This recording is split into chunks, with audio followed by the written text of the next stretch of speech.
High বন্ধুরা, কেমন আছো সবাই? আশা করছি সবাই ভালো আছো। সো আজকে তোমাদেরকে দেখাবো যারা মোটামুটি দীর্ঘদিন ওয়ার্কআউটস করছো অথচ তোমাদের ব্যাক এনগেজ হচ্ছে না।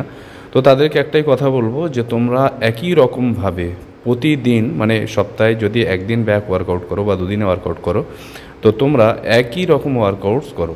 তো ওয়ার্কআউট শিডিউল তোমাদের কোনো রকম চেঞ্জ হয় না, যার ফলে তোমাদের ব্যাক ওয়ার্কআউট বলো আর যে কোনো মার্সেল বলো তোমাদের কোনো রকমভাবে ইনক্রিজ হয় না।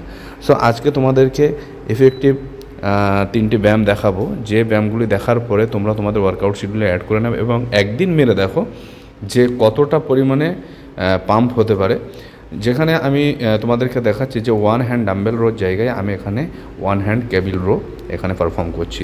তো এইভাবে করে তোমরা পারফর্ম করবে এবং সাথে সাথে তোমরা দেখতে পাবে যে আমি যে সমস্ত ওয়ার্কআউটগুলো মাঝে মাঝে ডাম্বেল দিয়ে করি, মাঝে মাঝে আবার কেবিল দিয়েও করি।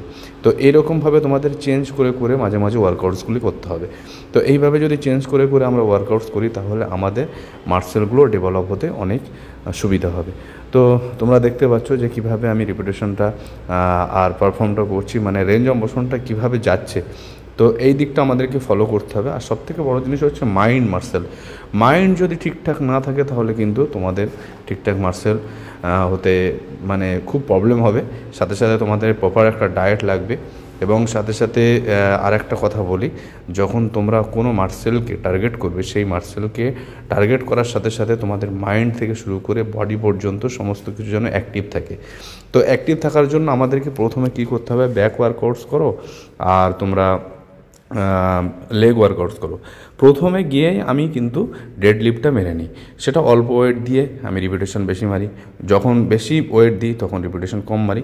এটা মারার সাথে সাথে কি হয়, একদম পায়ের পাতা থেকে মাথা পর্যন্ত প্রত্যেকটা মাসেল কিন্তু অ্যাক্টিভ হয়ে যায়। সাথে সাথে যদি তোমরা স্কোয়াট মারতে পারো, মানে বারবেল স্কোয়াট মারতে পারো বা ডাম্বেল স্কোয়াট মারতে পারো, তাহলে তো আরও ভালো হয়। তো এইগুলো তোমরা করবে। অনেকেই কী করে আমরা দেখেছি যে ব্যাক ওয়ার্কআউট সব শেষ হয়ে গেল তারপরে ডেডলিফট মারছে। তো ব্যাক ওয়ার্কআউট সমস্ত কিছু কমপ্লিট হয়ে যাওয়ার পরে তখন আর বডিতে সেইভাবে এনার্জি থাকে বলে আমার মনে হয় না। এজন্য যে ব্যায়ামগুলো কষ্টের রয়েছে সেগুলো আগে করে নেওয়া উচিত। সো বন্ধুরা, আমি এই মুহূর্তে রয়েছি আমাদের মদনপুর জিম এক্সে। তো মদনপুর জিম এক্সে তোমাদের সকলকে স্বাগত।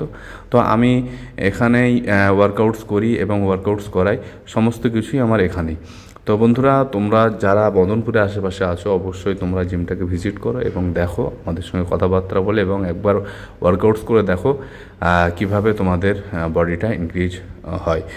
সো বন্ধুরা, আজকের ভিডিওটা এই পর্যন্ত। দেখা হচ্ছে আগামী ভিডিওতে। সকলে সুস্থ থাকো, ভালো থাকো এবং চ্যানেলে সাবস্ক্রাইব করে